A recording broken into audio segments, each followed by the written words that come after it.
ओम शांति। ओम शांति। प्रातः क्लास चल रहा था 13 जुलाई 1968।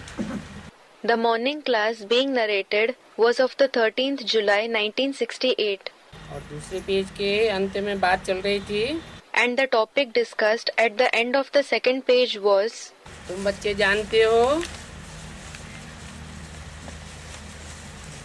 कि ब्रह्म तो हमारा घर है। You children know Brahma is our house. ब्रह्मलोक भी कहते हैं। They also call it Brahma Lok, the supreme abode. तो आत्माओं का घर है, In fact, it is the house of the souls. परंतु वो तो जड़ है। But it is inert. ब्रह्म तत्व जड़ है Brahma Tattva, the element Brahma, is inert. और जड़त्व में ही स्टेज वाला ब्रह्मा का बुद्धि रूपी पेट भी हमारा घर है। And the stomach-like intellect of the Brahma with an inert stage is also our home. कहते हैं ब्रह्मा के संकल्पों से सृष्टि रची गई। It is said that the world was created through the thoughts of Brahma. Brahma कायु से जाता है जिसमें निराकार शिव ज्योति बिंदु प्रवेश करता है। Only the one in whom the incorporeal point of light Shiv enters is called Brahma. तब नाम ब्रह्मा पड़ता है। Only then is he named Brahma. तो जब तक हम पतित पावन बाप को याद न करें तो पावन नहीं बन सकते। We cannot become pure until we remember the Father who is the purifier of the sinful ones. कोई ब्रह्म तत्व पतित पावन नहीं है। Brahma Tattva is not the purifier of the sinful ones. वो तो जड़ तत्व है। That is an inert element. इसी तरह ब्रह्मा भी पतित पावन नहीं है। Similarly, Brahma too is not the purifier of the sinful ones. वो भी जड़त्व में ही स्टेज वाली है आत्मा। He too is the soul with an inert stage. मनन चिंतन मंथन करके सार को नहीं समझ सकते। He cannot think and churn the knowledge and understand the essence. इसलिए अभी भी दुनिया में इस बात की प्रत्यक्षता नहीं हुई है कि गीता का भगवान साकार में कौन है।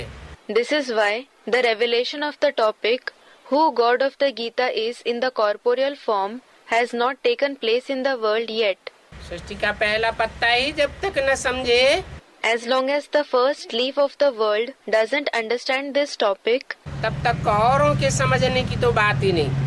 there is no question of the others understanding it at all. Om Shanti.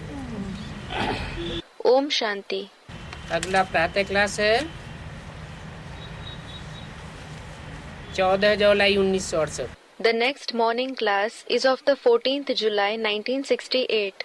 मीठे मीठे रूहानी बच्चे ये तो समझ गए हैं The sweet spiritual children have certainly understood कि एक तरफ है भक्ति का अंधियारा that on one side there is the darkness of bhakti, devotion, और दूसरी तरफ है ज्ञान। and on the other side there is knowledge. इस दुनिया में ही इस समय एक और भक्ति का अंधियारा है At this time, in this world itself, on one side there is the darkness of bhakti, और दूसरी ओर ज्ञान का सोजरा भी है इस दुनिया में। and on the other side there is the light of knowledge as well. In which world? इस दुनिया में माना ये बाहर की दुनिया नहीं, In this world doesn't mean the outside world, जो ब्राह्मणों की दुनिया है। the world of Brahmins. उस ब्राह्मणों की दुनिया में भी Even in that world of Brahmins, एक और ऐसे ब्राह्मण हैं जो ब्राह्मण सो देवता तो बनते हैं, On one side, there are the Brahmins who do become deities from Brahmins, परंतु कच्चे देवता बनते हैं, but they become incomplete deities क्योंकि ब्राह्मणों की भी 9 कुरियां होती हैं, as there are 9 categories even among the Brahmins. सब नंबरवार पुरुषार्थ अनुसार। All the Brahmins are number wise, meaning they are lower or greater according to their Purusharth, meaning spiritual effort. तो जो कच्ची कुरी के ब्राह्मण सो देवता बनते हैं, So, those of the category of the incomplete Brahmins who become deities from Brahmins वो पक्का बाप को पहचान नहीं पाते। are not able to recognize the father completely. न पहचानने के कारण फिर औरों की मत पर चल पड़ते हैं। They start following others' opinions because of not recognizing him. तो शूटिंग हो जाती है। So, the shooting takes place. वो ब्राह्मण सो कच्चे देवताएं द्वैतवादी युग द्वापर युग शुरू होते ही और धर्मों में कन्वर्ट होने लगते हैं। Those Brahmins, so incomplete deities, start converting to other religions as soon as the dualistic age, the Copper Age, begins. और भारतवासियों का विरोध करने लग पड़ते हैं। And they start opposing Bharat, that is India, and the Bharatvasis, the residents of Bharat. कलयुग अंत में अर्थात चतुर्युगी के अंत में या कल्प के अंत में, At the end of the Iron Age, meaning at the end of the 4 ages, or at the end of the cycle, Kalpa, जब बाप परम पिता परमात्मा इस सृष्टि पर आते हैं, when the Father, the Supreme Father, Supreme Soul comes to this world, तो सब कच्चे पक्के ब्राह्मण सो देव आत्माओं को ब्रह्मा के मन बुद्धि रूपी आत्मा की ओर आकृष्ट करते हैं।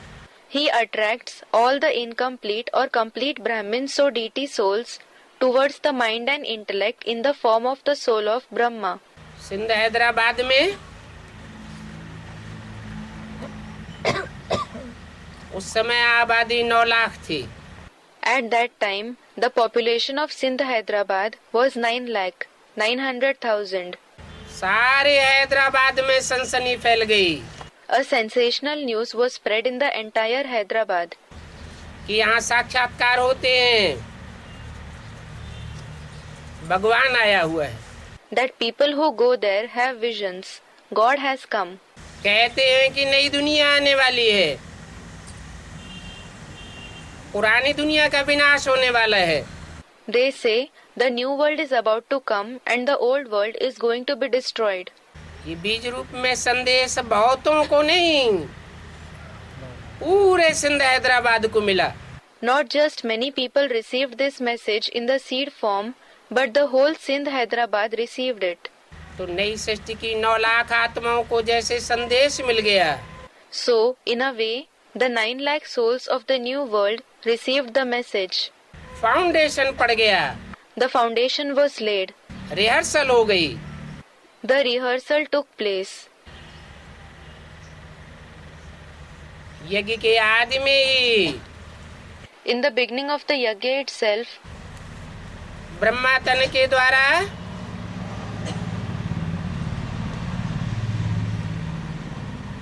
जिन जिन आत्माओं को साक्षात्कार हुए वो तो खींची चली आई। the souls who had visions through the body of Brahma came being pulled to him. और जिनको साक्षात्कार नहीं हुए, And they who didn't have visions, सिर्फ साक्षात्कारों को देखने वालों को फॉलो कर लिया, विश्वास कर लिया, who just followed, believed those who had visions, वो आत्माओं की भी शूटिंग हो गई। the shooting of those souls also took place. तो कच्चे पक्के सब प्रकार के ब्राह्मण सो देवता बनने वाली आत्माएं, So, complete or incomplete, all the kinds of souls who become Brahmins or deity यज्ञ के आदि में ही फाउंडेशन के रूप में आ चुकी थी। came at the beginning of the yajna itself in the form of the souls who lay the foundation. जिनमें आधे ऐसे हैं जो नई सृष्टि का फाउंडेशन डालने में बीज का काम करते हैं. Half of them are such who work as the seeds in laying the foundation of the new world. बीज बाप को कहा जाता है. The father is called the seed. और आधे ऐसे हैं जो जड़ों का काम करने वाले हैं. And the other half of them are such who work as the roots. Founder है, आधार मूर्त हैं. They are the founders, the supporting souls. आधार माता को कहा जाता है. The mother is called the support. दोनों प्रकार की आत्माएं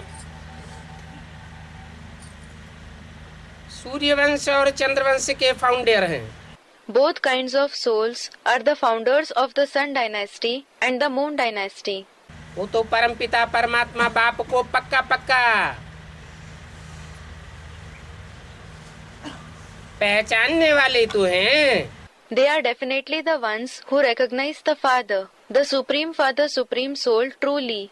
सृष्टि का अंत होता है, नई सृष्टि की आदि होती है. When it is the end of the old world and the beginning of the new world, तो परमात्मा स्वरूप का पक्का निश्चय तो हो जाता है. they certainly have firm faith in the form of the Supreme Soul. परंतु एक जैसा निश्चय बुद्धि नहीं बनते. But they don't become the ones with a faithful intellect, all in the same degree. जिसके कारण वो चाहे बीज रूप आत्माएं हो, चाहे आधार मूर्त जड़ें हो, नंबरवार बन जाते हैं. For this reason, whether they are the seed form souls or the supporting roots, they become number wise, meaning they are at different levels in recognizing the Father. और उन नंबरवार आत्माओं में जो और धर्म के बीज बनते हैं, And among those number wise souls, those who become the seeds of the other religions, उनमें और धर्मों का देह अभिमान का छिलका संग के रंग के कारण चढ़ जाता है. are covered by the husk of the body consciousness of the other religions because of the color of the company. ऐसे ही आधार मूर्त जड़ रूप आत्माओं में Similarly, even among the supporting root souls, जो कच्चे कच्चे रह जाते हैं, those who remain incomplete, उनमें भी और धर्मों का पक्का पक्का नहीं तो कच्चा छिलका जरूर चढ़ता है. are definitely covered with the husk of the other religions a little, if not completely. जिसके कारण वो आत्माएं द्वापर युग से लेकर कलयुग के अंत तक कन्वर्ट होती रहती. Because of this, those souls keep converting to other religions from the copper age till the end of the iron age. इसलिए सारी दुनिया जानती है कि भारत के हिंदू ही दूसरे धर्मों में कन्वर्ट होते रहे. This is why the entire world knows that only the Hindus of Bharat kept converting to other religions, और भारतवासियों की संख्या कम होती गई. and the population of the Bharatvasis, that is, residents of India, kept reducing. और धर्मों का विस्तार बढ़ता गया.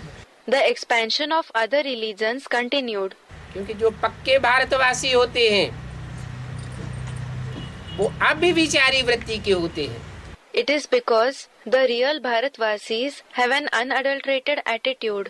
जो कन्वर्ट होने वाली आत्माएं हैं, The souls who convert, कच्चे ब्राह्मण सो देवताएं हैं, who are the incomplete Brahmins so deities, वो और धर्मों के प्रभाव में आने के कारण, धर्म पिताओं के प्रभाव में आने के कारण विविचारी वृत्ति को पोषण करने लग पड़ते हैं. they start nurturing an adulterated attitude because of coming under the influence of the other religions and the religious fathers. इससे और धर्म संप्रदायों की जनसंख्या तेजी से बढ़ती है. For this reason, the population of the other religious communities increases rapidly, और भारत की संख्या स्वल्प रह जाती है. and the population of Bharat remains very small. अभी भी दुनिया में देखा जाए Even now, if we look in the world, तो भारतवासी मुट्ठी भर ऐसे हैं there are only a handful of such Bharatvasis जो दूसरे धर्म वालों से, विदेशियों से, उनकी संस्कृति से, उनके आचार व्यवहार से प्रभावित नहीं है। who are not influenced by the other religious people, the foreigners, their culture, customs and behavior. नहीं तो भारत का बड़ा हिस्सा अभी भी दूसरे धर्मों में, विदेशियों में अपने को मिक्स करके बैठा हुआ है। Otherwise, a large part of the population of Bharat has mixed itself with the other religions, the foreigners even now. इसलिए भारतवासी सबसे दुखी है। That is the reason Bharatvasis are the most sorrowful. अकिंचन है, They are poverty stricken. कहा भी है, It is also said, जहाँ सुमति तहाँ संपत्ति नाना। where there is wisdom, there is prosperity. कितना कर्जा विदेशों का भारत पर चढ़ा हुआ है, Bharat is indebted with so many loans from foreign countries. और जहाँ कुमति वहाँ विपत्ति निदाना। And where there is stupidity, misfortune prevails there. Bharat ही एक ऐसा देश है Bharat alone is such a country जहाँ सबसे ज्यादा खंडनात्मक वृत्तियां फैल रही है। where contradicting attitudes are spreading the most. छोटे से भारत देश में जितने राज्य बटे हुए हैं The number of states into which a small country like Bharat is divided और राज्यवाद के नाम पर झगड़ा हो रहा है, and the disputes that are taking place in the name of statehood, इतना दुनिया के किसी भी देश में झगड़ा नहीं। there aren't so many disputes in any other country of the world for this kind of cause. छोटे से भारत देश में जितनी भाषाएं पनप रही हैं The number of languages that are present in a small country like Bharat और भाषाओं को लेकर के जितना झगड़ा हो रहा है, and the disputes that are taking place because of languages, खींचातानी हो रही है। the mutual tension that is arising, एक दूसरे के खून के प्यासे बन जाते हैं। they become thirsty of each other's blood. इतना झगड़ा और कोई भी देश में नहीं है। There aren't so many disputes in any other country. Bharatvarsh में जितनी जाति फैली हुई हैं, The number of castes that are spread in Bharatvarsh, the land of Bharat, जातिवाद का झगड़ा फैला हुआ है, and the disputes in the name of racialism, इतना झगड़ा और कोई भी देश में नहीं है। there aren't as many disputes in any other country, कोई भी धर्म में नहीं है। in any other religion. यही कारण है कि यहाँ जितनी राजनीतिक पार्टियां हैं, This is the only reason that the number of political parties that there are here, और राजनीतिक पार्टियां जातिवाद के आधार पर वैमनस्य फैला रही है, and the hostility that the political parties are spreading based on racialism, इतना वैमनस्य और कोई भी देश में नहीं है। there isn't so much hostility in any other country. इन सब बातों से साबित होता है It is proved by all this कि भारतवासी हैं जो अपने धर्म कर्म को छोड़ करके और धर्म और विदेशियों से प्रभावित हो चुके हैं। that they are only the Bharatvasis who have renounced their religion and karma and have become influenced by other religions and foreigners. अब इनको एक कौन करेगा? Who will bring them together now?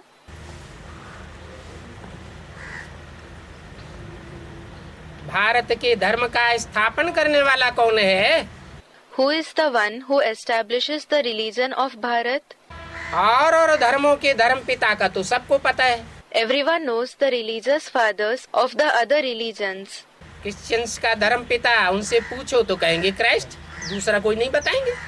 If you ask the Christians about their religious father, they will say Christ. They won't say any other name. बौद्धियों का धर्म पिता पूछो बौद्धियों से तो महात्मा बुद्ध को ही बताएंगे, कोई दूसरे को तो नहीं बताएंगे। If you ask the Buddhists about their religious father, they will certainly say Mahatma Buddha. They won't say anyone else at all. मुसलमानों का धर्म पिता मोहम्मद बताएंगे। The Muslims will call Muhammad their religious father. सन्यासियों से पूछो तो शंकराचार्य को बताएंगे। If you ask the sannyasis, they will say Shankaracharya. सिखों से पूछो तो गुरु नानक का नाम लेंगे। If you ask the Sikhs, they will take the name of Guru Nanak. और भारतवासी हिंदुओं से पूछो, And if you ask the Bharatvasis, the Hindus, तुम्हारे धर्म पिता का नाम क्या है, what is the name of your religious father, तो अक्के बक्के रह जाएंगे। कोई कुछ बताएगा, कोई कुछ बताएगा, कोई कुछ बताएगा। they will be confused. Everyone will say something different. कोई राम का नाम लेगा, कोई कृष्ण का नाम लेगा। Someone will take the name of Ram and someone will take the name of Krishna. और सब धर्म वालों का धर्म ग्रंथ निश्चित है। People of all the other religions have a specific religious book. Christian से पूछो, बताएंगे हमारा धर्म ग्रंथ बाइबल है। If you ask the Christians, they will say, our religious book is the Bible. बौद्धियों से पूछो, वो भी बताएंगे धम्मपद है। If you ask the Buddhists, they will also say, it is the Dhammapad. सिखों से पूछो, वो भी बताएंगे। If you ask the Sikhs, they will also say the name of their book. माने हर धर्म वाले का एक धर्म ग्रंथ पक्का है। It means people of all the religions have a specific religious book. जिसके आधार पर वो चलते हैं। They act according to it. एक मत हैं। They agree to one opinion. और भारतवासी And what about the Bharatvasis? कहीं भी किसी भी स्टेट में चले जाओ, Wherever you go, you may go to any state. एक मत नहीं हो सकते। You will see that they cannot have one opinion. Hindu मुसलमानों का झगड़ा अलग लगा पड़ा है। The conflict between the Hindus and the Muslims is an additional thing. ये भारत ही देश एक ऐसा है, It is only the country of Bharat और यहाँ की राजधानी दिल्ली ही एक ऐसी राजधानी है and it is only its capital Delhi जहाँ हर धर्म के लोगों की संख्या ज्यादा से ज्यादा तादाद में देखी जा सकती है। where the people of every religion can be seen in great numbers. Hindu, मुसलमान, सिख, ईसाई, Hindus, Muslims, Sikhs, Christians, हर धर्म के लोग घुसे पड़े हैं। the people of every religion have intruded in it. सारे हिंदुस्तान में देखो, जहाँ जहाँ हिंदू होंगे वहाँ वहाँ मुसलमान भी घुसे हुए हैं। You may see the whole Hindustan. Wherever there are the Hindus, the Muslims also have intruded there. और थोड़ा सा कहीं गड़बड़ी हो जाती है And if some disturbance takes place anywhere, तो हिंदू मुसलमानों का झगड़ा खड़ा हो जाता है। the fight between the Hindus and the Muslims begins. अभी भी डर है Even now, there is the fear कि पता नहीं हिंदुस्तान पाकिस्तान की लड़ाई कब शुरू हो जाए। that the fight between Hindustan and Pakistan may begin at any time. बार बार ये भय पैदा होता रहा। This fear has risen again and again. दोनों देशों के बीच में खिंचाव हो गया। Mutual tension arose between both the countries. इन सब बातों से ये जाहिर होता है It is apparent from all this कि जितनी गृह युद्ध की विभीषिका, जितना गृह युद्ध की आशंका भारत देश में है, that the extent to which there is the frightening display, the extent to which there is the possibility of the civil war to take place in the country of Bharat, उतनी आशंका और कोई भी देश में नहीं है। It isn't likely to happen in any other country to that extent. ये वही महाभारी महाभारत गृह युद्ध है जिसका शास्त्रों में जिक्र आया हुआ है. It is the same massive civil war of Mahabharat that has been mentioned in the scriptures. Hindu, मुसलमान, सिख, ईसाई सब आपस में लड़ मरेंगे. Hindus, Muslims, Sikhs, Christians, all of them will fight with each other and die. खून की नदियां भारत में बहती हैं. Rivers of blood flow in Bharat. फिर अति होने के बाद अंत होता है तो दूध घी की नदियां भी भारत में बहती हैं. When the fight ends after reaching the extreme level, rivers of milk and ghee also flow in Bharat. ये निश्चित है This is certain कि घोर अंधियारी रात होती है तो घोर सोजरा भी होता है. that if there is the extreme dark night, there is extreme brightness too. जिसके जीवन में घोर दुखों से पसार होना लिखा हुआ है, The one who is destined to pass through extreme sorrow in his life, वो आत्मा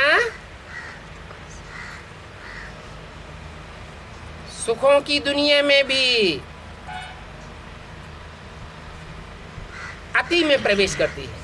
that soul also enters the world of happiness when it is in its extreme level. भारतवासी जितने सुखी होते हैं देवता बन करके, उतने दूसरे धर्म के लोग सुखी नहीं होते. The people of other religions don't become happy to the extent the Bharatvasis become happy after becoming deities. और जितने भारतवासी दुखी होते हैं उतना और कोई देशवासी दुखी नहीं होते. And the people of no other country become sorrowful to the extent the Bharatvasis become sorrowful. कारण क्या है? What is the reason? कारण है संग का रंग. The reason is the color of the company. परमपिता परमात्मा जब इस सृष्टि पर आते हैं कलयुग के अंत में, When the Supreme Father, Supreme Soul comes to this world at the end of the Iron Age, जबकि सारी सृष्टि एकदम नीचे गिर जाती है, when the entire world degrades completely, तो खास भारत में आते हैं. he comes especially in Bharat. और देशों में नहीं आते. He doesn't come to the other countries. और देश विनाशी धर्मखंड है. The other countries are perishable religious lands. America का अस्तित्व आज से 500 साल पहले मनुष्य के मस्तिष्क पटल पर नहीं था. America's existence wasn't in the brain of the human beings 500 years ago. America जैसा महाद्वीप समुद्र के गर्त में समाया हुआ था. A continent like America was submerged in the depth of the sea. Australia का नाम और निशान मनुष्य की बुद्धि में 300 साल पहले नहीं था. The name and trace of Australia wasn't in intellect of the human beings 300 years ago. वो भी समुद्र के गर्त में समाया हुआ था. It was also submerged in the depth of the sea. ऐसे ही और जो धर्मखंड हैं, Similarly, the other religious lands, बौद्ध धर्मखंड, चीन, जापान, तिब्बत वगैरह, the Buddhist religious lands like China, Japan, Tibet, etc., Muslim धर्मखंड, Iran, Iraq, Afghanistan, the Muslim religious lands such as Iran, Iraq, Afghanistan, इस्लामी धर्मखंड, the religious lands of Islam, अरब देश, Africa, ये सब समुद्र के गर्त में समाये हुए थे. like the Arab countries, Africa, all of them were submerged in the depth of the ocean. इनकी हिस्ट्री 2500 साल से पुरानी नहीं मिलती. You don't get their history prior to the last 2500 years. 2500 साल से ज्यादा पुरानी हिस्ट्री तो भारतवासियों की भी नहीं मिलती. You don't get the history much prior to the last 2500 years of the Bharatvasis either. क्योंकि It is because 2500 साल पहले 2500 years ago भारत में सिर्फ देवी देवताओं का राज्य था, there was the rule of only the deities in Bharat.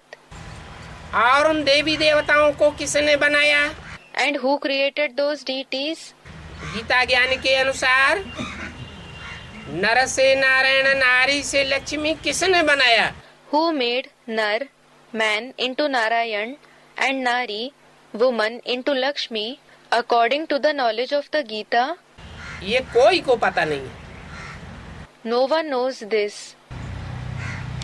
उस सत्य सनातन धर्म की, देवी देवता धर्म की स्थापना करने के लिए To establish that true ancient religion, the deity religion, कलयुग के अंत में जब परमपिता परमात्मा शिव ब्रह्मलोक से आते हैं, when the Supreme Father, Supreme Soul Shiv, comes from the Brahmalok at the end of the Iron Age, तब वो ही आकर के बताते हैं he himself comes and says, कि हे मीठे मीठे मेरे रूहानी बच्चों, O my sweet spiritual children, मैं जो राजयोग तुमको सिखाता हूँ, उस राजयोग को सीख करके तुम ही मेरे मीठे मीठे रूहानियत की स्टेज को पाने वाले बच्चे बनते हो। only you become my sweet children, the ones who achieve the spiritual stage after learning the Raj Yoga that I teach you. कितने बच्चे?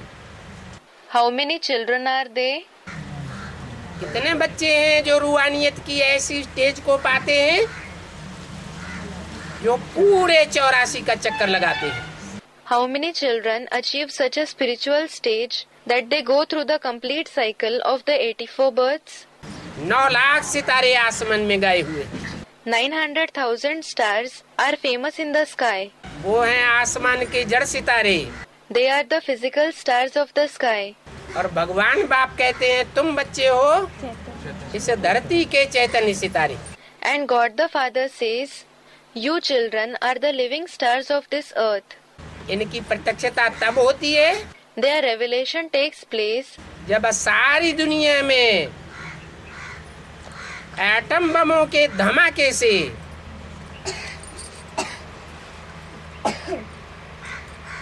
हर हर बम बम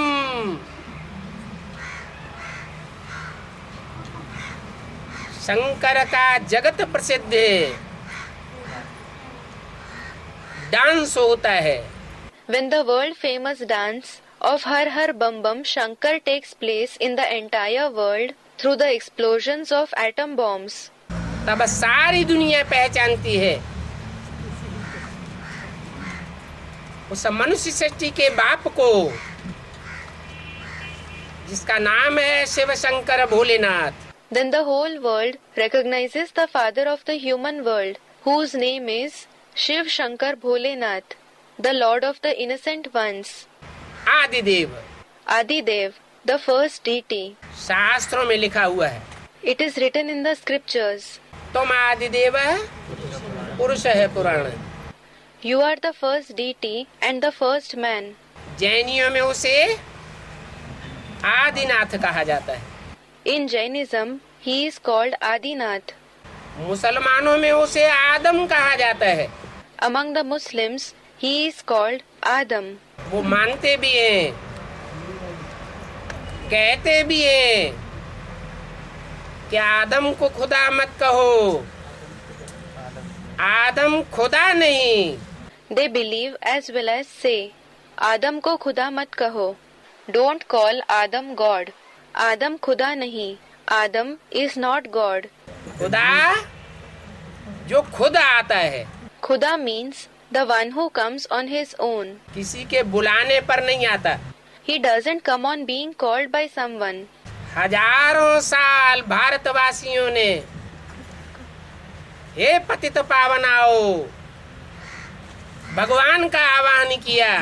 For thousands of years, the residents of Bharat have summoned God, saying, O purifier of the sinful ones, come.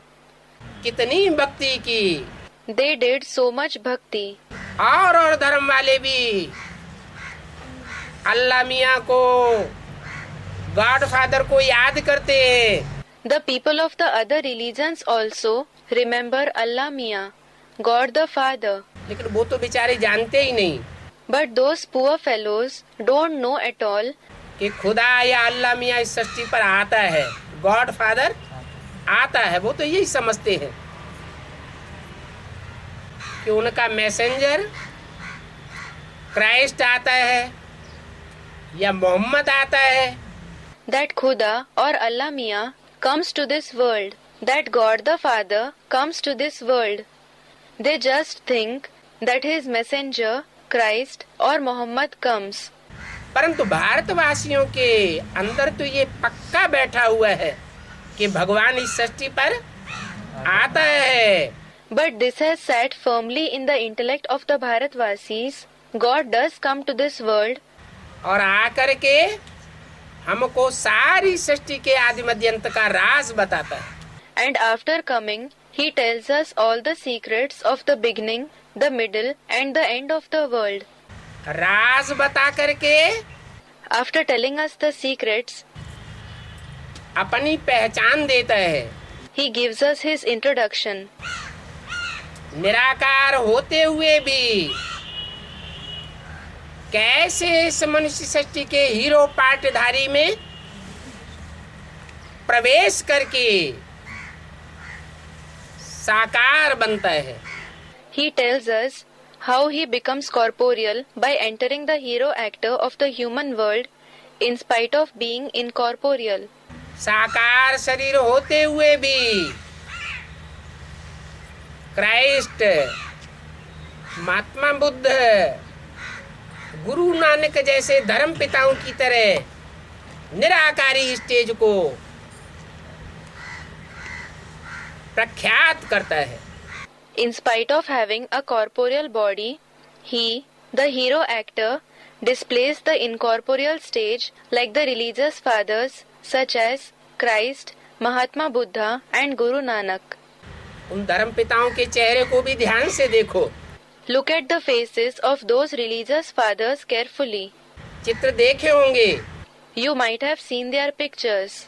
चेहरा देखने से ही पता लगता है Just by looking at their face, we come to know जैसे कि उनकी मन बुद्धि इस दुनिया में नहीं है। that it is as if their mind and intellect is not present in this world. देह में बुद्धि नहीं धरी हुई है। Their intellect is not engaged in the body. निराकारी स्टेज स्पष्ट दिखाई देती है, The incorporeal stage is clearly visible. परंतु वो तो धर्म पिताएं हैं, However, they are the religious fathers. परम पिता नहीं है। They are not the Supreme Father.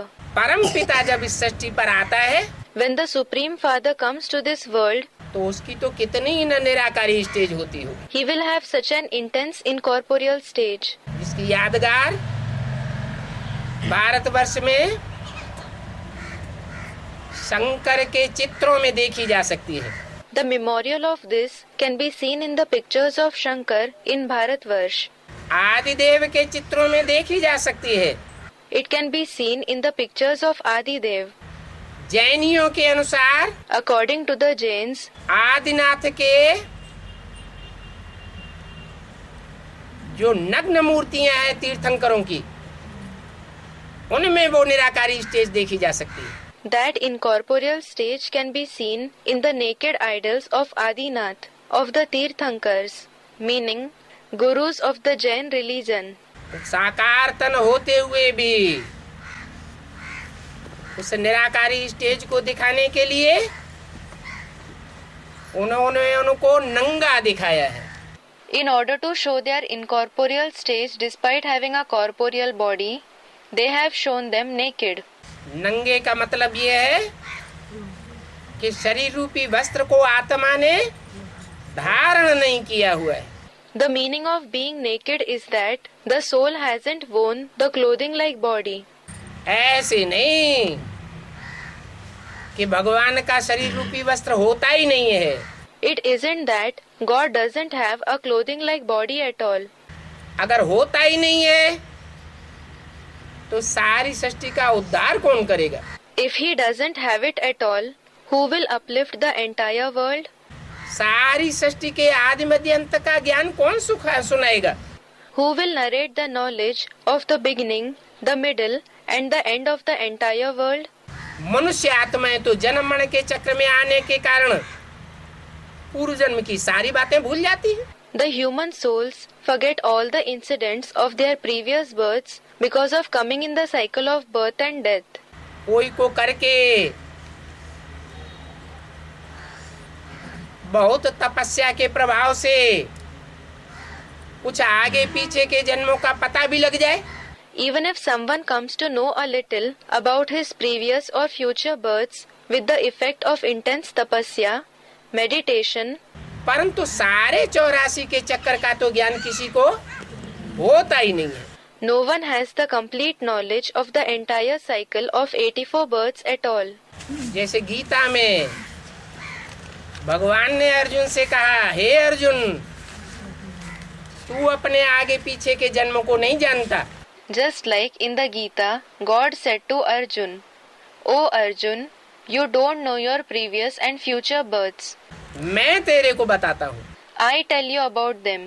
परंतु अर्जुन को स्थूल रथ दिखाई दिया। But they have shown Arjun to have a physical chariot. अब स्थूल रथ की तो बात ही नहीं है। Now, it isn't about the physical chariot at all. शास्त्रों में लिखा हुआ भी है, It is written in the scriptures too. शरीरम रथम विद्धि इंद्रियाणि हरान्याहो। शरीर को ही रथ समझ और इंद्रियों को घोड़ा समझ।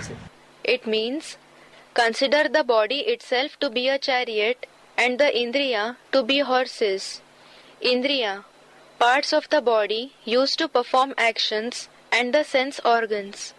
मन बुद्धि की लगाम है। The mind and the intellect are the reins. उस मन बुद्धि की लगाम को राजयोग की प्रक्रिया सीख करके कंट्रोल कर। Control this rein like mind and intellect after learning the method of Raj Yoga. इसके लिए मैं तेरे शरीर रूपी रथ में सारथी बन करके आता हूँ। I come in your chariot-like body by becoming the charioteer, Sarthi, for this purpose. रथी कहा जाता है आत्मा को, जो रथ पर सवार है। कौन से रथ पर? The soul who is riding the chariot is called the Rathi. Which chariot is it riding? शरीर रूपी रथ पर। The chariot-like body. और सारथी रथ के साथ रहने वाला कौन? And who is the Sarthi, charioteer, the one who stays with the chariot? परम पिता परमात्मा। The Supreme Father, Supreme Soul. परंतु लोगों ने समझ लिया है कि हर रथी आत्मा के साथ परमात्मा होता है। But the people have considered that the Supreme Father, Supreme Soul is with every soul, a Rathi. इसलिए परमात्मा सर्वव्यापी है। This is why they said the Supreme Soul is omnipresent. आत्मा सो परमात्मा है। The soul is equal to the Supreme Soul, Atma so Paramatma. परंतु ऐसा नहीं है। But it isn't like that. हर आत्मा परमात्मा नहीं हो सकती। Every soul cannot be the Supreme Soul. परमात्मा शब्द ही साबित करता है The word, that is name, Supreme Soul itself proves कि और आत्माएं जो पार्टधारी हैं, उन पार्टधारी आत्माओं के बीच में जो परम पार्टधारी हीरो पार्टधारी है, that he is the supreme actor, hero actor among the other actor souls. ये दुनिया, ये सारी मनुष्य सृष्टि का रंगमंच, This world, this entire stage of the human world बड़ा रंगमंच है, is a big stage. बेहद का रंगमंच है। It is the unlimited stage. इस रंगमंच पर पर्दे के पीछे रह करके On this stage, the one who stays behind the curtain shooting कराने वाला, and enables us to do the shooting, rehearsal कराने वाला, 84 जन्मों की रिकॉर्डिंग कराने वाला, the one who enables us to do the rehearsal, the recording of the 84 births, director पर्दे के पीछे बैठा रहता है। is the director who sits behind the curtain. वो किसी एक्टर को आंखों से दिखाई नहीं देता है। He is not visible to any actor through the eyes. वो सदैव ही निराकारी, निर्विकारी, निरहंकारी है। He is always incorporeal, viceless and egoless. हाँ, Yes, हीरो पार्टधारी में प्रवेश करता है।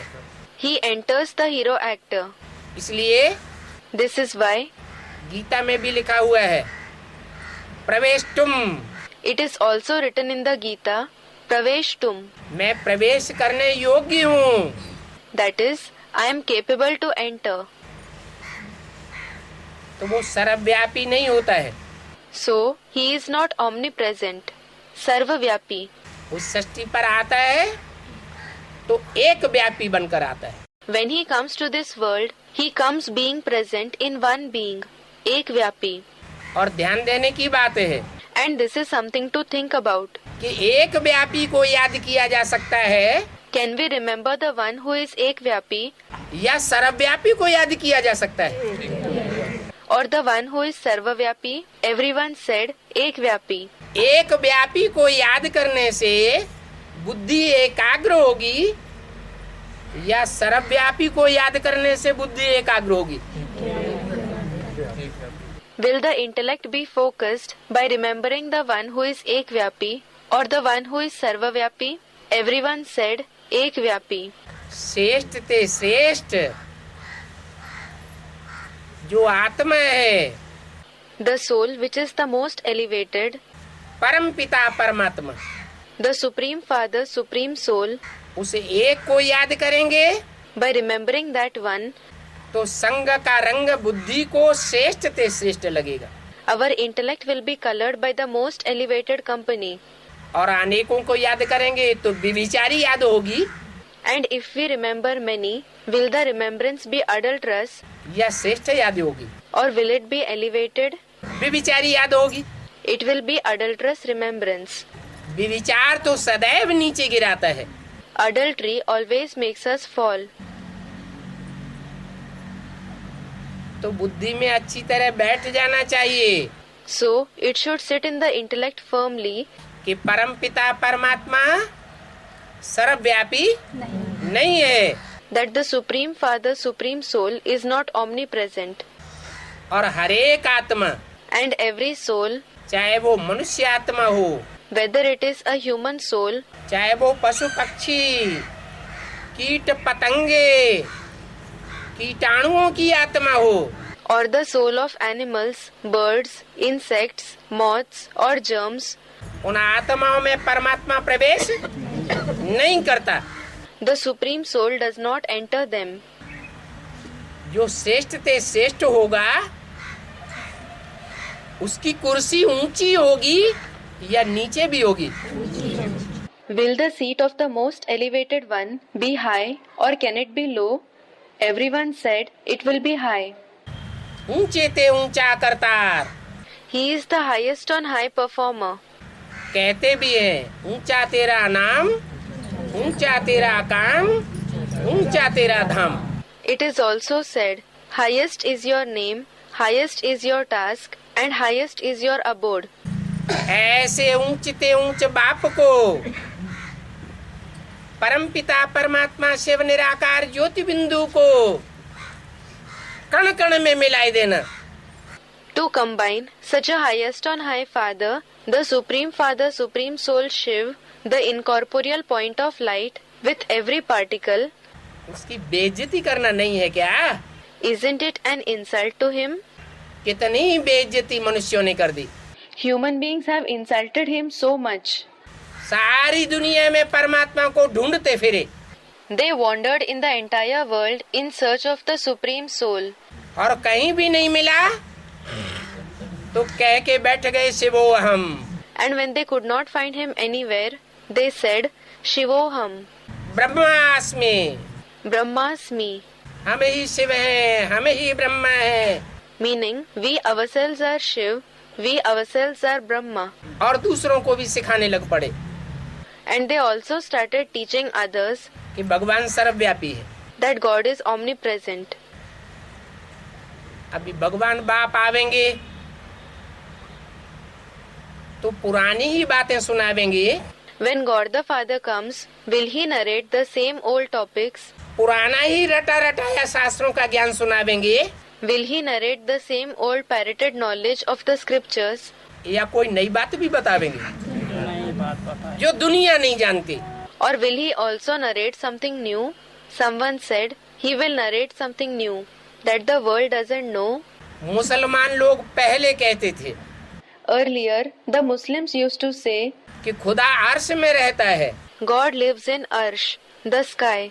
खुदा फर्श में नहीं रहता। आज मुसलमान लोग भी कह रहे हैं खुदा जर्रे जर्रे में है। He doesn't live on Farsh, the earth. Today, even the Muslims are saying, God is in every particle. तो सारी दुनिया कन्वर्ट हो गई। So, the entire world has converted. इतनी कन्वर्ट हो गई, It converted to such an extent ना अपने रूप को जानती है, that it neither knows about its form, आत्मा को भी नहीं जानती, और आत्मा के बाप परमपिता परमात्मा को भी नहीं जानती। nor does it know about the soul, and it does not know the Father of the souls, the Supreme Father, Supreme Soul either. अभी बाप इस सृष्टि पर आया हुआ है, Now, the Father has come to this world. 70 साल से ऊपर हो चुके। More than 70 years have passed. सारी मनुष्य सृष्टि को ये संदेश फैलाया जा रहा है। ये एटॉमिक एनर्जी बन करके तैयार हो गई। This message that the atomic energy has been made ready is being spread in the entire human world.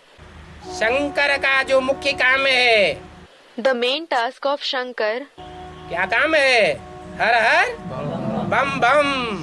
what is it? Har Har Bam Bam. वो काम उन्होंने इन 70 साल के अंदर पूरा कर लिया है। He has completed this task within these 70 years. विनाश का काम लगभग तैयार है। The material for the task of destruction is almost ready. मकान बनाने में ज्यादा मेहनत लगती है, ज्यादा टाइम लगता है, Is more hard work, more time required in building a house, या मकान को गिराने में ज्यादा टाइम लगता है? or is more time required to demolish the house? Everyone said to build a house. तो ये सृष्टि रूपी मकान है परमपिता परमात्मा बाप का। So, this is the house-like world of the Supreme Father, Supreme Soul, the Father. ये पुराना हो चुका है। It has become old. पुराना ते पुराना होने की पहचान ये है। The indication of it becoming very old is that इस मकान में सब दुखी हैं। everyone is sorrowful in it. कोई मनुष्य मात्र छाती ठोक करके नहीं कह सकता No human being can say proudly कि हम तन से, मन से, धन से, समय, संपर्क और संबंधियों से सदा सुखी है। that he is always happy through the body, mind, wealth, time, contacts and relatives. हर मनुष्य आत्मा दुखी है। Every human soul is sorrowful. ये प्रूफ है This is a proof कि ये मकान सृष्टि रूपी इतना पुराना हो गया है, जर्जरीभूत हो गया है that this house-like world has become so old and dilapidated कि इसमें बरसात होती है, ओले गिरते हैं, गर्मी पड़ती है, सर्द हवाओं के थपेड़े आते हैं, तो सब परेशान हो जाते हैं। that when it rains, hailstones fall, when it is hot and cold wind blows, everyone becomes troubled.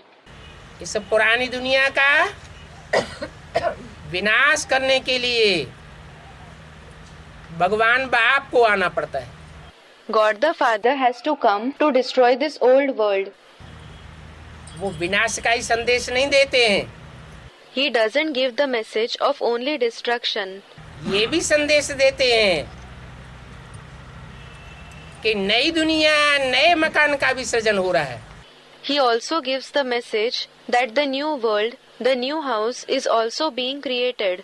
मकान कहो किला कहो, call it a house, a fort. किला संगठन को कहा जाता है। A gathering is called fort. ये दुनिया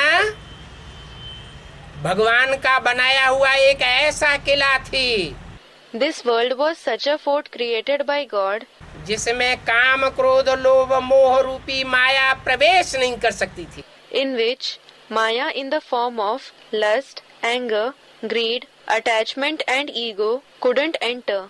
पृथ्वी, जलवायु, अग्नि, आकाश रूपी 5 तत्वों की प्रकृति दुख नहीं दे सकती थी। The nature consisting of the 5 elements, earth, water, wind, fire and sky couldn't give sorrow. ऐसा किला भगवान ने बनाया था God had made such a fort जहाँ इस सारी सृष्टि पर वसुधैव कुटुम्बकम, where the entire world was Vasudhaiv Kutumbakam. सारी वसुधा, सारी पृथ्वी हमारा कुटुंब, हमारा परिवार बन चुका था। The entire Vasudha, that is, the entire earth, had become our family, Kutumb, Parivar. अब क्या हालत है? What is its condition now? एक परिवार, एक कुटुंब होगा If there is one family, तो उसका एक बाप होगा या ज्यादा बाप होंगे? will it have one father or will it have many fathers? एक बाप होगा It will have one father. और उस बाप को पहचानने वाले भी होंगे या नहीं होंगे? होना चाहिए। And will there be those who recognize that father or not? There should be.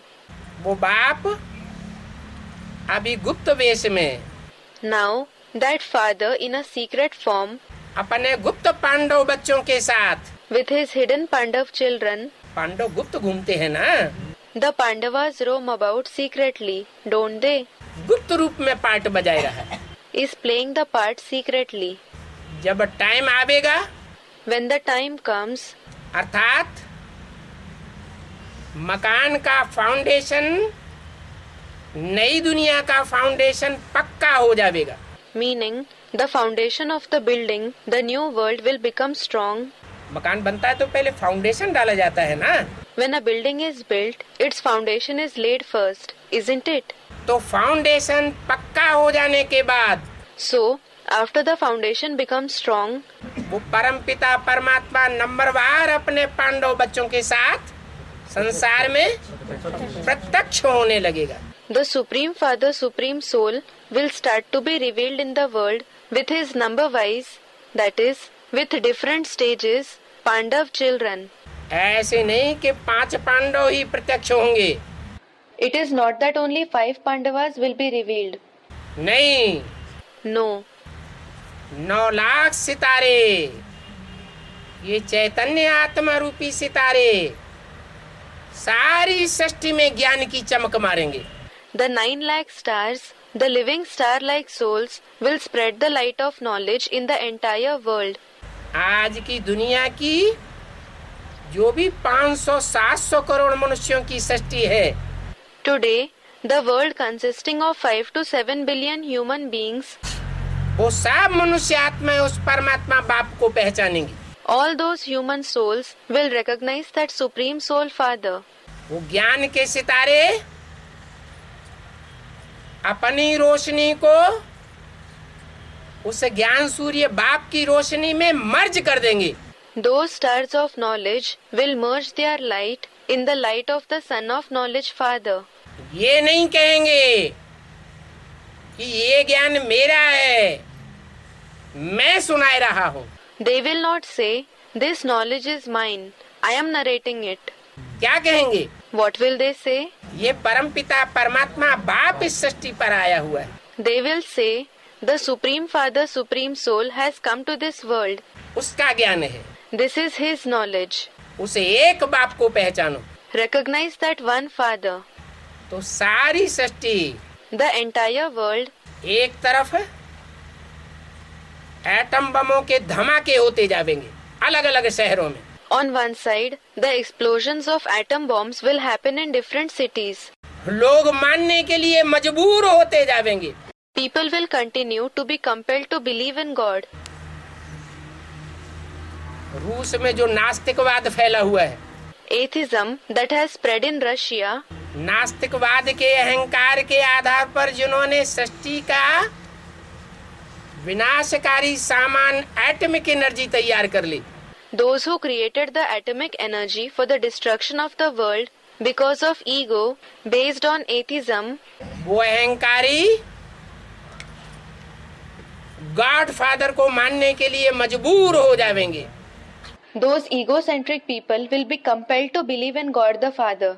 दूर दूर मौत बरपा होती है When death takes place far away, तो आदमी के ऊपर कोई असर नहीं पड़ता। it doesn't have any effect on the human being. जब अपने सर के ऊपर डंडा बजता है, But when he feels pressure on himself, मौत सामने नजर आती है, when he sees death in front of him, तो भगवान बाप के सिवाय और कोई नजर नहीं आता।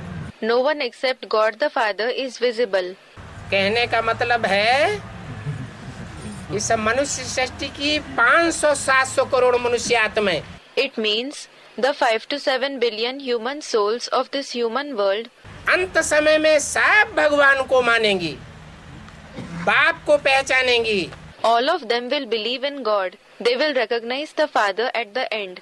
ओ गॉड फादर उनके मुख से निकलेगा, Oh God the Father will come out of their mouth. Realise करेंगी, They will realize, recognize God. अखबारों से रियलाइज करेंगी, They will realize through newspapers. TV में रियलाइज करेंगी, कंप्यूटर से रियलाइज करेंगी, They will realize through TV. They will realize through the computer. Internet से realise करेंगी, रेडियो से रियलाइज करेंगी They will realize through the internet. They will realize through the radio कि भगवान बाप इस अमुक साकार रूप में सृष्टि पर प्रैक्टिकल में पार्ट बजाय रहा है। that God the Father is playing a role in practice on this world through this particular corporeal form. नई दुनिया बनाए रहा है, He is creating the new world. देवताओं की दुनिया बनाए रहा है, He is creating the world of deities. Deities की दुनिया तैयार हो रही है और डेविल्स की दुनिया खलास होने वाली है।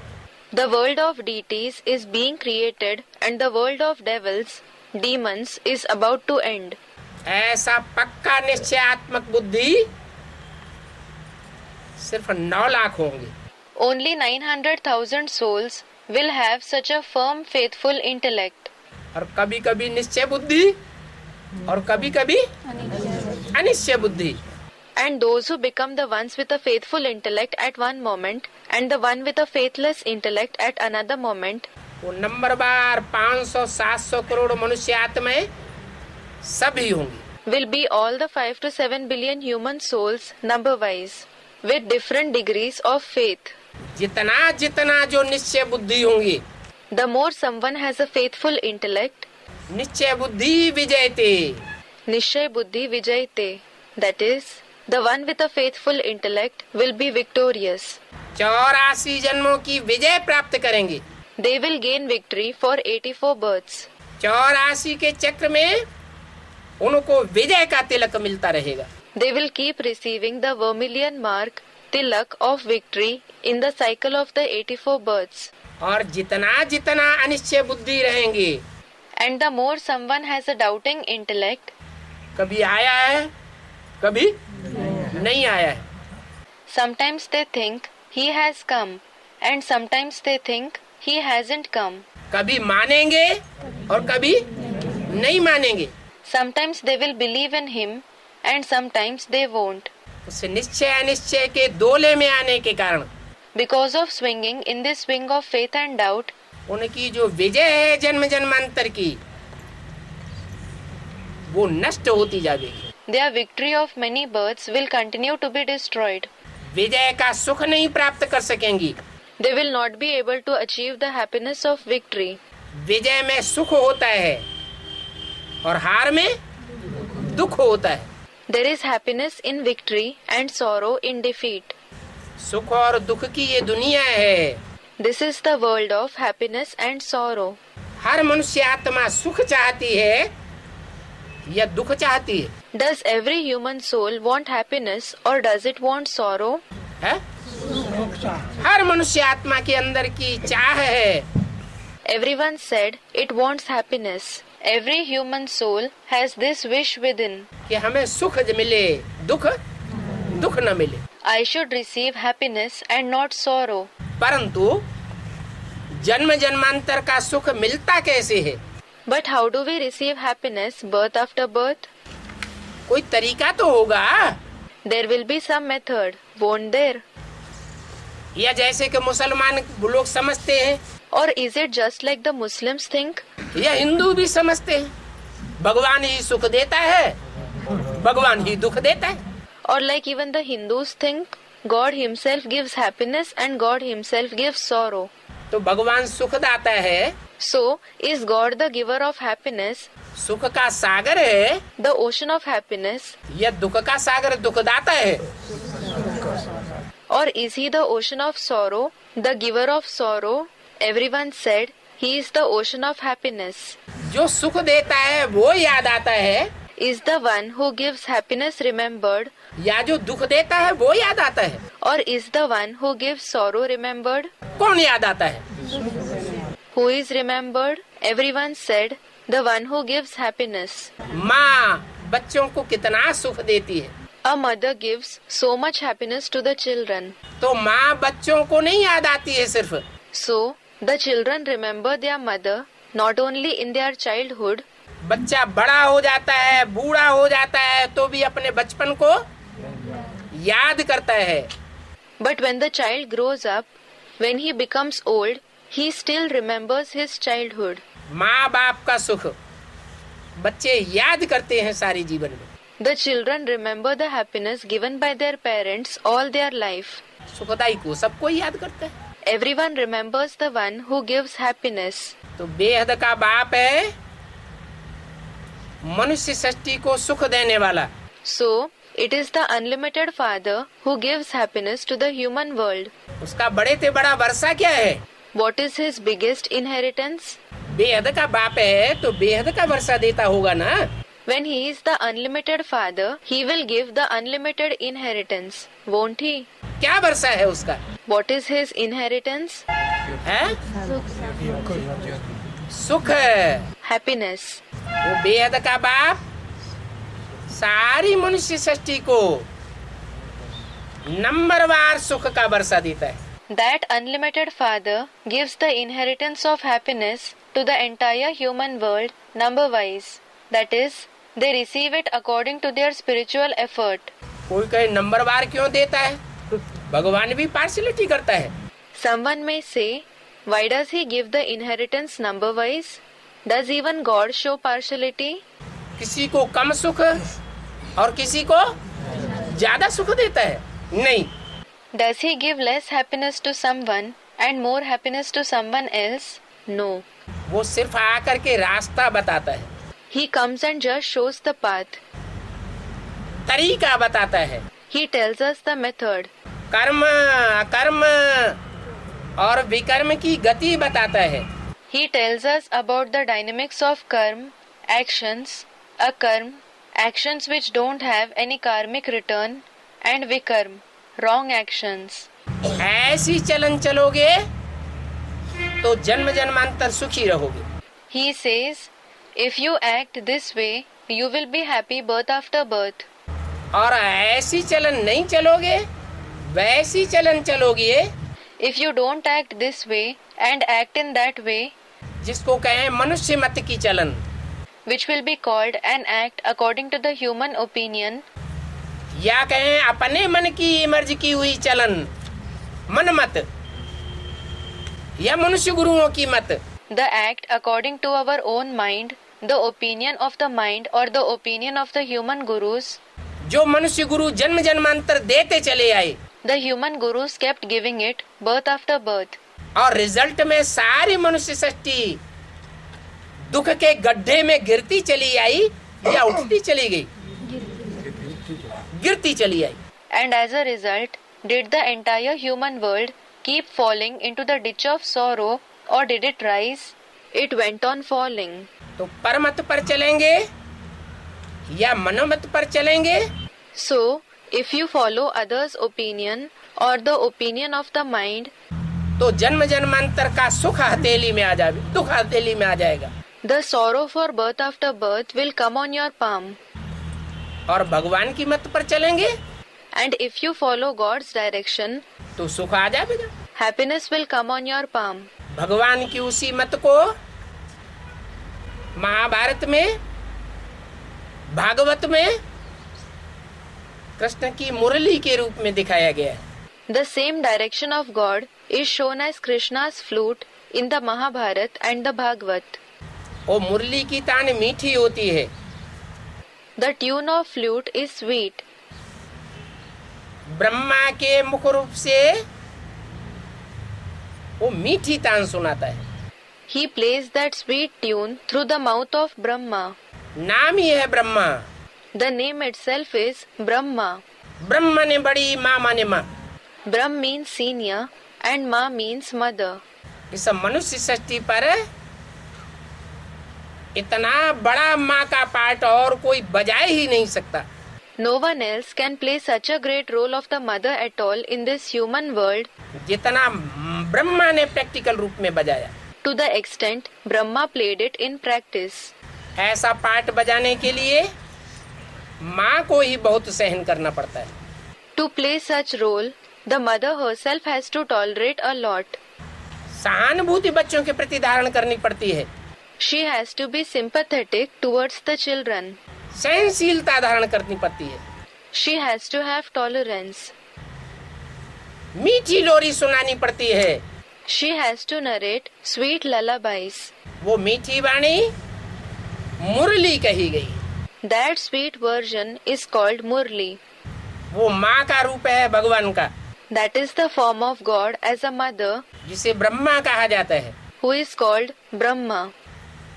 फिर Then, माँ के अनेक प्रकार के बच्चे होते हैं। does a mother have many kinds of children, यह सब बच्चे एक जैसे होते हैं? or are all the children of the same kind? अनेक प्रकार के बच्चे होते हैं। There are many kinds of children. कोई दुष्ट स्वभाव के बच्चे भी होते हैं Some children have a demonic nature, और कोई अच्छे स्वभाव के भी होते हैं। and some also have a good nature. माँ के प्यार का जायज फायदा उठाने वाले भी बच्चे होते हैं There are children who take proper advantage of the mother's love, और नाजायज फायदा उठाने वाले बच्चे भी होते हैं। and there are also the children who take unlawful advantage of it. दुष्टों की संख्या ज्यादा होती है Are there more wicked ones, या अच्छों की संख्या ज्यादा होती है? or are there more good ones?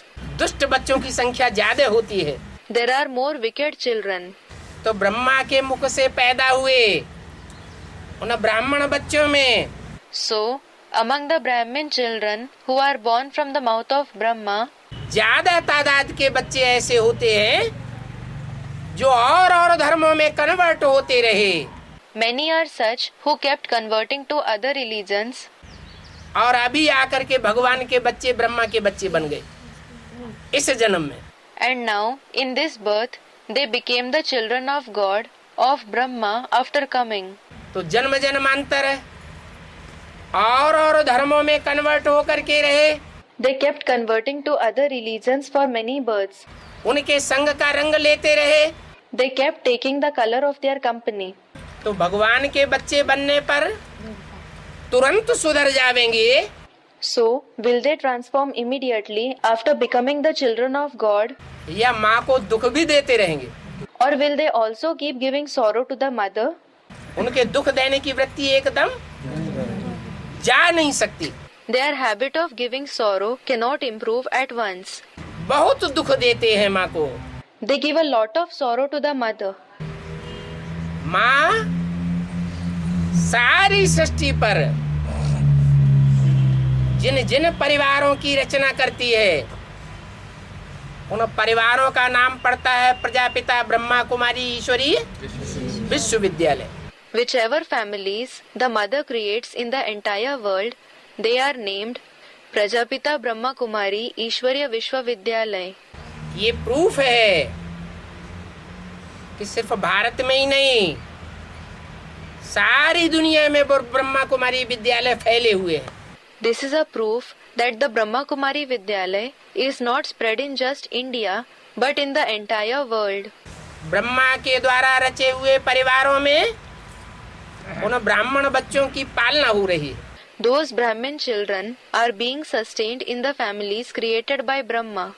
लेकिन उनमें But among them, ज्यादातर बच्चे ऐसे हैं जो आसुरी स्वभाव वाले हैं। most of the children are those with a demonic nature. इतनी मीठी वाणी सुनने का नाजायज फायदा उठाया है। They have taken the unlawful advantage of hearing such sweet Vani, that is, Murli. उस वाणी की ओर उन्होंने ध्यान नहीं दिया। They did not pay attention to that Vani. वो मुख वंशावली, मुख से निकली हुई वाणी से प्रभावित नहीं होते। They are not Mukhvanshavali, progeny born from the mouth, meaning the knowledge. They are not influenced by the Vani narrated through the mouth. शास्त्रों में लिखा है ना, ब्रह्मा के मुख से कौन पैदा हुए? It is written in the scriptures, isn't it? Who were born through Brahma's mouth? ब्राह्मण पैदा हुए। Brahmins were born. अब वो एक कुरी के तो ब्राह्मण है नहीं। Now, they certainly don't belong to one category. नीच कुरियों के भी ब्राह्मण पैदा हो गए। Brahmins of lower categories were also born. तो जो नीचे नीचे कुरी के ब्राह्मण हैं, वो ब्रह्मा को भी दुख देते हैं। So, the Brahmins of the lower categories give sorrow to Brahma, और जो अच्छी चलन चलने वाले ब्राह्मण हैं, उनको भी दुखी करते हैं। and they also make the Brahmins who have a good conduct sorrowful. तो ब्राह्मण परिवार में दरार पड़ेगी या नहीं पड़ेगी? पड़ेगी। So, will a division be created in the Brahmin family or not? There will be. जो अच्छी किस्म के श्रेष्ठ ब्राह्मण बच्चे हैं, मुट्ठी भर पांडव बच्चे, The handful of good elevated Brahmin children, the Pandav children. Pandav means children of King Pandu in the epic Mahabharata. पांडवों की संख्या कितनी थी? 5। What was the number of the Pandavas? They were 5. और कौरवों की संख्या 100। And the number of the Kauravas, descendants of Kuru, was 100. माने कौरव और यादव बहुत होते हैं। It means there are many Kauravas and Yadavas, descendants of Yadu. और पांडव मुट्ठी भर होते हैं। And the Pandavas are only a handful. तो 2 पार्टियां हो जाती हैं ब्राह्मणों में। So, 2 parties are formed among the Brahmins. Brahma के मेहनत के 40 वर्ष पूरे होते हैं 40 years of Brahma's effort are completed. और 40 वर्ष पूरे होते होते And by the end of 40 years, ब्राह्मणों के 2 वर्ग स्पष्ट नजर आते हैं। 2 groups of Brahmins are clearly visible.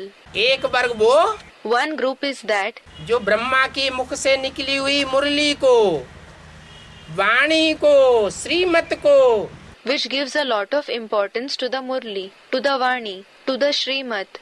ब्रह्म वाक्यों को, भगवान के वाक्यों को बहुत महत्व देता है। To the words of Brahma, to the words of God, which came out through the mouth of Brahma. श्रीमत पर चलने के लिए अपनी जान भी हथेली पर रख करके चलते हैं। They even keep their lives on their palm to follow Srimat. परवाह नहीं करते। They don't bother about their life.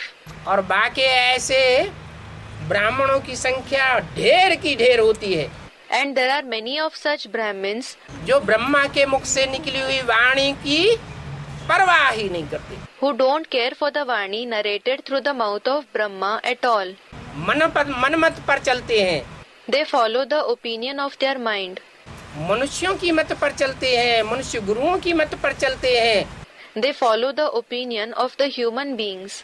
They follow the opinion of the human gurus. देहधारियों की मत पर चलते हैं। They follow the opinion of the bodily beings. Result ये होता है The result is that कि बाप के रूप में जो प्रत्यक्ष होने वाला भगवान है उसको पहचान नहीं पाते। they are unable to recognize God who is going to be revealed in the form of the Father. भगवान के लिए तो गायन है, तुमेव माता च पिता तुमेव। There is a saying for God, Tvameva Mata cha Pita Tvameva. That is, you alone are the mother and you alone are the father. भगवान बच्चों के सामने पहले माता के रूप में प्रत्यक्ष होता है, God is revealed in the form of the mother before the children first. बाद में बाप के रूप में प्रत्यक्ष होता है। Later, he is revealed in the form of the father. माँ के मुख से निकली हुई वाणियां ही बाप की ओर इशारा करती है। The Vanis narrated through the mother's mouth themselves hint towards the father. नहीं तो बच्चों को बाप की पहचान कौन देता है? Otherwise, who gives the recognition of the father to the children? किसी को क्या मालूम इस बच्चे का बाप कौन है? Who knows who the father of the child is? कोई को पता होता है क्या? Does anyone know it? कैसे पहचानते हैं बच्चे कि ये मेरा बाप है? How do children recognize that this one is their father? कौन बताता है? माँ ही बताती है। Who tells them? The mother herself tells them. तो ये जो बेहद की नई सृष्टि स्थापन हो रही है, इसमें भी So, even in the unlimited new world that is being established, Brahma के मुख से निकली हुई वाणियां ही बाप की ओर इशारा देती है। the Vanis narrated through the mouth of Brahma themselves indicate the father. अब कोई बच्चे बड़े बच्चे होते हैं, कोई बच्चे छोटे होते हैं। Now, some are elder children and some are younger children. कोई बालिग बुद्धि होते हैं, कोई नाबालिग बुद्धि होते हैं। Some have a mature intellect and some have an immature intellect. तो ब्राह्मणों में भी So, among the Brahmins too, जो बालिग बुद्धि बच्चे हैं, the children with a mature intellect वो बाप को पहले पहचान लेते हैं, recognize the father first. क्योंकि ये नियम है It is because this is a rule. कि जिससे प्यार होता है उसकी निशानी क्या होती है? What is the indication that a person has love for someone? उसकी बातों से भी प्यार होता है। He will also love his words. तो यहाँ भी ये नियम पक्का है Similarly, this rule is firm here too. कि मुरली से प्यार माना मुरलीधर से प्यार। The one who loves the Murli means he loves the Murlidhar, the narrator of the Murli. जिसको ब्रह्मा के मुख से निकली हुई इस मीठी वाणी से प्यार नहीं है, If someone doesn't have love for the sweet Vani that came out of Brahma's mouth, तो समझ लो पक्का then consider this to be certain कि उसको भगवान बाप से भी प्यार नहीं हो सकता। that he cannot have love for God the Father either. तो ऐसे प्यारे बच्चे So, such dear children जो माँ को भी पहचानते हैं और बाप को भी पहचान लेते हैं, who recognize the mother as well as the father, बच्चों के सामने कौन पहले प्रत्यक्ष होता है? who is revealed in front of the children first, माँ पहले प्रत्यक्ष होती है। the mother is revealed first. परंतु जो बड़े बच्चे होते हैं, But the children who are elder बालिग बुद्धि बच्चे होते हैं, and who have a mature intellect वो बाप को पहले पहचान लेते हैं। recognize the father first. उनकी संख्या बहुत थोड़ी है। Their number is very small. इतनी बड़ी सृष्टि, Such a big world, 500-700 crore मनुष्यों की सृष्टि, the world consisting of 5 to 7 billion human beings, सारी सृष्टि वसुधा माने पृथ्वी और पृथ्वी के वासी, the entire world, Vasudha meaning the earth and the residents of the earth, सब भगवान का कुटुंब बनने वाले हैं। are going to become the family of God. लेकिन पूरा पहचानने वाले कितने निकलेंगे? But how many who recognize him completely will emerge? जो अंत तक एक बाप को पहचान करके एक बाप को ही फॉलो करेंगे, They who will recognize the one Father and follow only him till the end, दूसरे धर्म पिताओं को अथवा दूसरे मनुष्य गुरुओं को फॉलो नहीं करेंगे। वो कितने होंगे? they will not follow the other religious fathers or other human gurus. How many will they be? 9 lakh, ज्यादा से ज्यादा। They will be 900,000 at the most. वो 9 लाख सितारे इतनी बड़ी सृष्टि के अंदर बाप को पहचान करके बाप को अंत तक प्रत्यक्ष करते रहेंगे। In such a big world, those 900,000 stars will recognize the Father and reveal him till the end. कितनी भी आपदाएं आवेंगी, No matter how many disasters take place, परंतु उन बच्चों की सुरक्षा करने के लिए भगवान बाप बांधा हुआ है। God the Father is bound to safeguard those children. मुसलमानों की कुरान में भी लिखा हुआ है It is also written in the Quran of the Muslims, कि जब कयामत होगी, कयामत बर्पा होगी, when the calamity happens, when the destruction begins, तो भगवान के बंदे बड़े आनंद में रहेंगे। the children of God will live in great joy. कितनी भी कठिनाइयां आवे, उनकी सुरक्षा जरूर होगी। No matter how many difficulties come, they will surely be safeguarded. लेकिन होते तो नंबरवार ही है। But everyone is certainly number-wise. That is, they have different levels of spiritual effort. अभी वो समय जल्दी आने वाला है। Now, that time is going to come soon. Om Shanti. Om Shanti.